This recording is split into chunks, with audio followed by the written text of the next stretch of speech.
gol do século, a maior atuação já vista na Copa do Mundo. 5 gols, 5 assistências, 27 chances criadas, 53 dribles.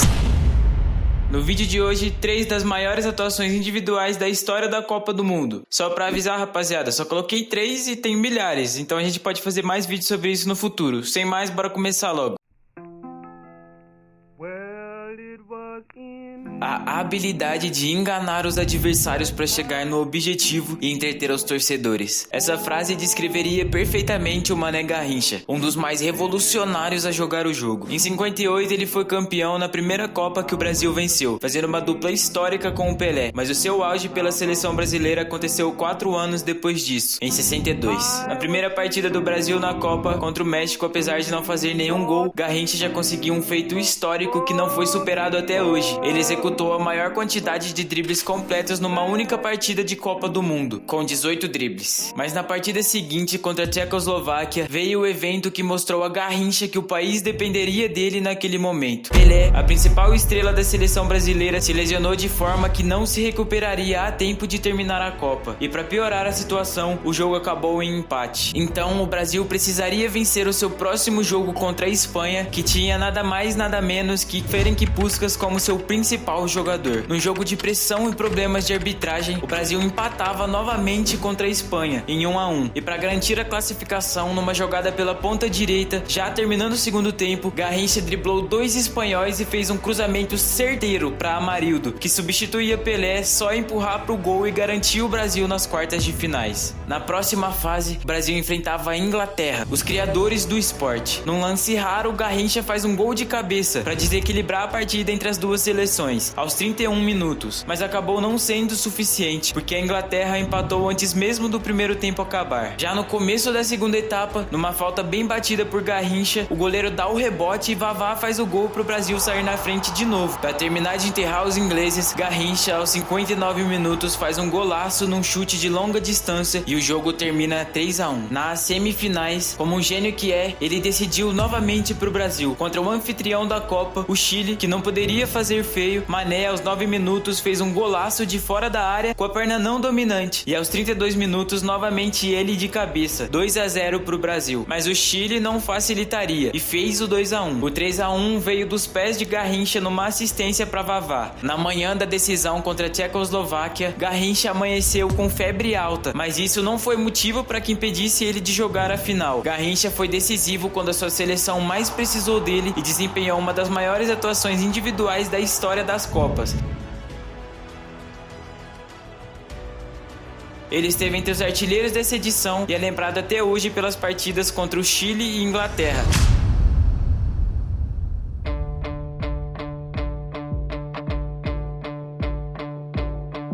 Um dos jogadores mais técnicos e decisivos de todos os tempos. Provavelmente o melhor meia que já surgiu no futebol. Em 1998, Zidane venceu a Copa com a França fazendo 2 gols na final em cima do Brasil. Além de, claro, uma atuação marcante. Porém, sua atuação na Copa de 2006 chocou o mundo. Neste que foi o último ano de sua carreira, Zidane, mais experiente que nunca, pode não ter vencido a Copa contra uma grande Itália na final, mas teve uma atuação individual muito acima do normal. A França chegava como uma dúvida ao Mundial de 2006, após vexames na Copa anterior em 2002 e na Eurocopa em 2004. Faziam 8 anos que a equipe não marcava um gol oficial sequer.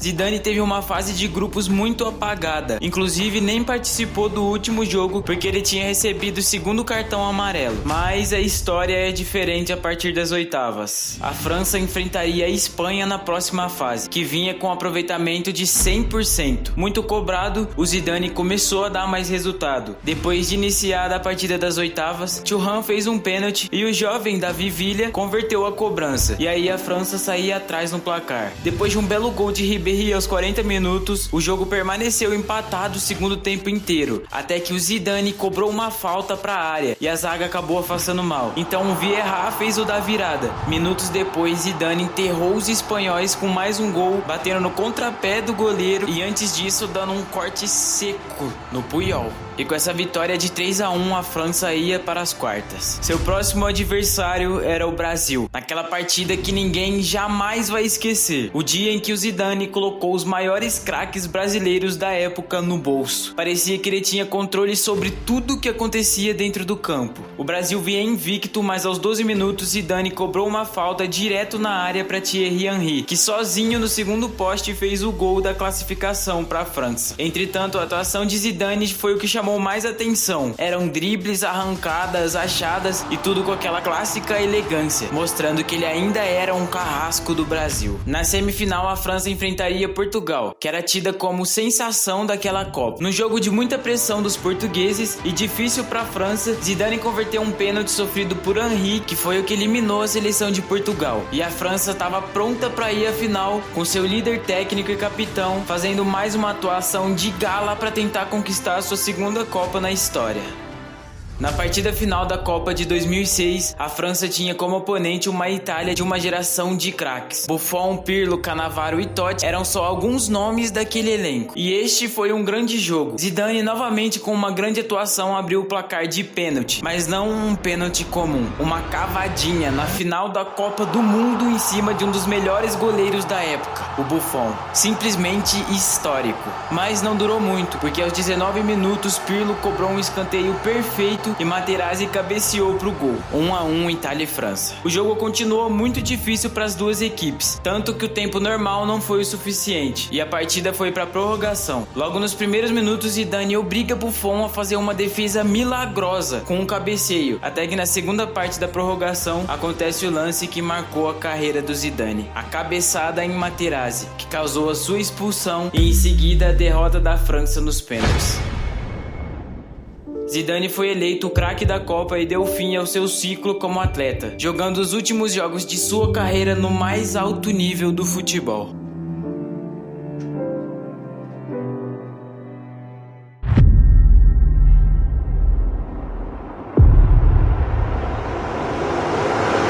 Essa é simplesmente a maior atuação já vista na Copa do Mundo. As outras citadas não estão em ordem alguma, diferente de Maradona em 86. Essa sim, você pode afirmar que é a melhor.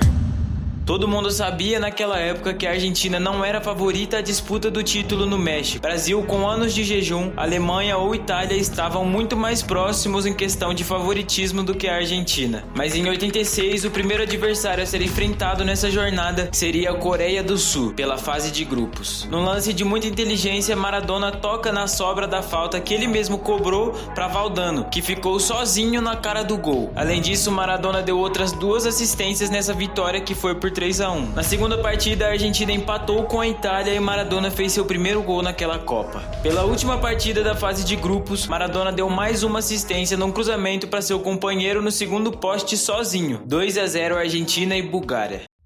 Indo para as eliminatórias, o mundo já estava inteiramente de olho no jovem capitão de 25 anos da Argentina. O adversário pelas oitavas era o Uruguai, e era uma partida muito fechada e difícil. Num lance que começa em Maradona, a Argentina sai na frente no placar e consegue vencer o Uruguai.